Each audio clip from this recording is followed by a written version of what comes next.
The rankings are in play at bantamweight. Coming up this weekend, Saidyokub Kakhramonov he's knocking on that door. And you know what? I just ruined the night for my two dogs out there. They're fired up. And some guy named Kyle's probably sitting on his couch just absolutely wondering what the hell's going on and who wants his business. But when it comes down to this fight, that was all by design.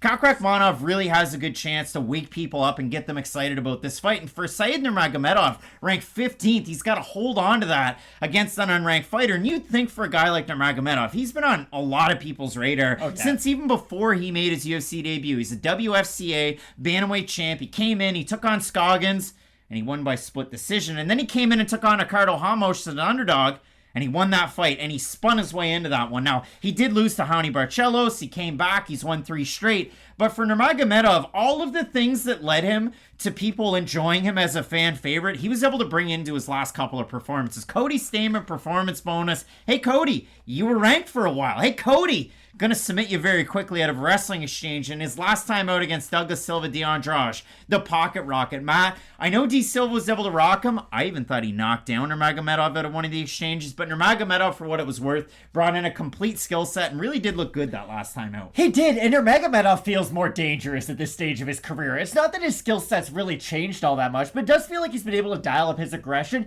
Maybe not tenfold, but you get the idea. He is much more likely to end the fight via submission, via maybe TKO is a bit of a stretch. He's not the most damaging striker in the world. He's a very technical striker, but he doesn't really leave guys exiting exchanges really cut up. Like, remember Dricus du Plessis last weekend against Darren Till? They looked like rabbit shots, especially in that first round, but then Darren Till walked back to his corner, and even watching the fight saying like, ooh, I don't really agree with the ref kind of being in there, but when Darren Till went back to his corner, his eye was quite damaged, and Nurmagomedov's not one of these guys who's going to hit you 3 or 4 times and leave you broken and bruised, but again, like I said, he is very technical on the outside. And the thing that I always want to bring up about Nurmagomedov is you look at his last name and it is very deceiving. You assume he's going to go out there, attack with high single legs, threaten with chain wrestling, get on top of his opponent, and really ground and pound them into a pulp. And can he do that? Yes, he can. But when Nurmagomedov is at his best, it's on the outside, using his kicks, using his very high-level footwork, and that's the thing I do like out of Nurmagomedov. A lot of wrestlers from kind of the Russian country, they like to pressure with their own pressure, with their own footwork. Nurmagomedov's fine with you bringing the fight to him, which isn't something we often see from a fighter with his style, but like you had mentioned, it's opened up submissions when his opponents try to crash forward and then open up his grappling. I just really like how his skill set complements itself. And it could work really well for him, and if he kind of draws off of that last name, Saidyokub Kakhramonov became on my radar, popped up, struggled with that one, because of his fight against Umar Nurmagomedov. It was that PFL showcase fight, and that was the best fight anybody's ever had against Umar Nurmagomedov. UFC or otherwise, Kakhramonov was able to take him down in that fight. The kicks and the pressure won it for Umar, but it was a very, very close fight. And for Said Nurmagomedov, if you do look at it, he's not related to Khabib or Umar, but he does come from the same region of the world. The thing that you like in the UFC is the fact that he has a positive 1.95 strike differential, 70% takedown defense. Barcelos was able to get 2 against them, and then D Silva was able to get 1. But in the second round of that fight, as Said Nurmagomedov was a minus 460 favorite against Barcelos, against D Silva. D Silva landed a spinning back fist that dropped Nurmagomedov, and then he got on top of him. It's not counted on a score sheet, but if you go back and watch the fight, it definitely was 1. And if you do look at it for both these guys, you might think, hey, like they're on the underground. 116,000 Instagram followers for Nurmagomedov, 55.6 for Kakhramonov. You're doing something right. For Kakhramonov, you do look at it, his background is Sambo, as a guy that's built out of Uzbekistan, but growing up in the States, he's training out of the Pacific Northwest and California, so we'll just call it the whole Pacific Coast. But if you look at it for Kakhramonov, trains out of Warrior Camp with Terrence McKinney. Heck of a fighter in the UFC, but for Kakhramonov, claim to fame 2019, the AS Sambo Championships. Number 1 was a guy by the name of Stepan Kobanov, who beat number 2, Mrabdashvili. But 3rd and 4th, you have Yurlan Makhmudov and then Saidyokub Kakhramonov. For Kakhramonov, came in on short notice, incredibly short notice against Trevin Jones. He weighed 138.5, so it was a bit of a blemish. But very, very late, with about 15 seconds left, he submitted Jones. He looked good. And he looked really good. His cardio was on point. His last time out took on Ronnie Lawrence, and he came in, you thought, hey, Lawrence is good at chaining takedowns together. Oh my gosh, 10 of 16 attempt for Kakhramonov with those takedowns. 12 minutes and 19 seconds of control time. 2:30.27s, 1:30.26. Kakhramonov looked amazing against fighters he thought might be able to stall him out in the UFC. This is where I'm going to zag a little bit. The thing about Kakhramonov is I think he does excel at fighting fighters who don't have trouble finding him. Guys who do like to go forward and guys who make their presence known. When you pressure Kakhramonov, he's a good counter striker. He has really good defensive submissions too. I don't know if this is the matchup where he's really going to be able to take advantage of some of those skill sets because Nurmagomedov's going to be happy to wait on the outside and make Sadyokub go to him. And that's why I think this fight's going to be very interesting because whoever's moving forward is probably going to have more success. But like I had mentioned, the unique thing about Nurmagomedov is he doesn't mind being pressured. And a lot of guys who do have his grappling kind of a style because when he gets on top of guys, it might not be lights out, but like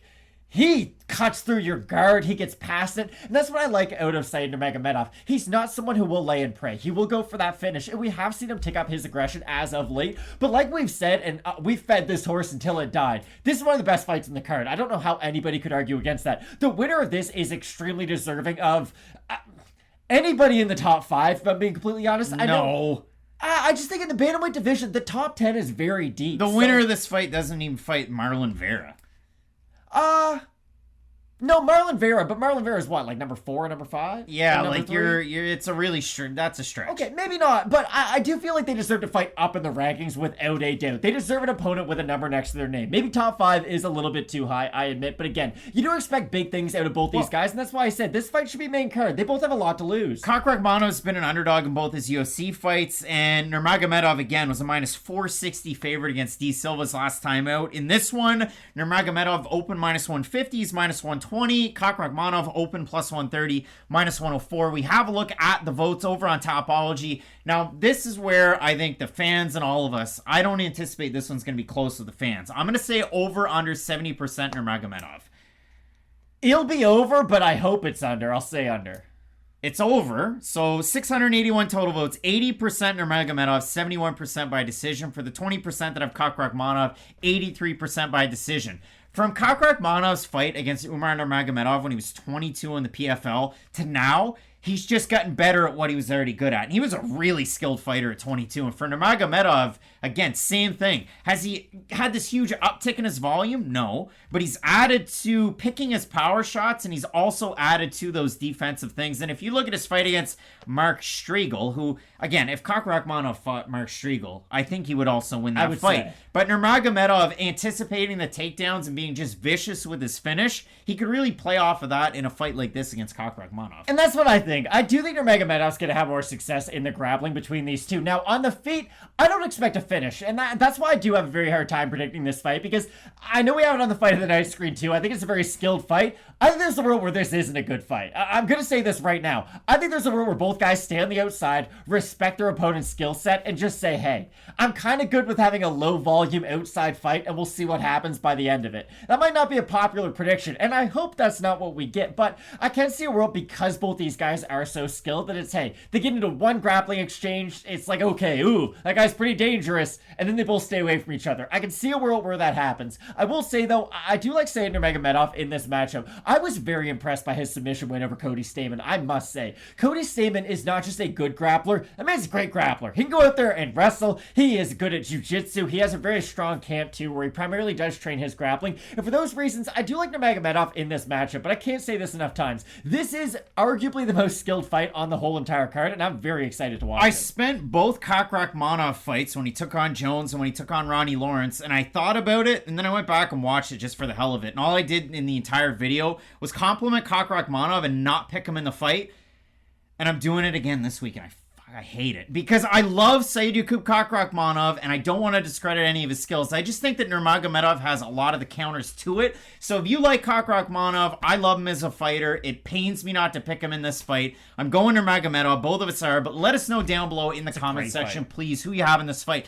It's super high level. It's really hard to try and actually make a prediction, and it's a lot more fun to make a preview in this one. But let us know who you have in this fight. We have a lot of very, very good, well put together fights that are on this card that's at the UFC's Apex. So keep it locked in with Fighting Apex. We always say, let's get into it.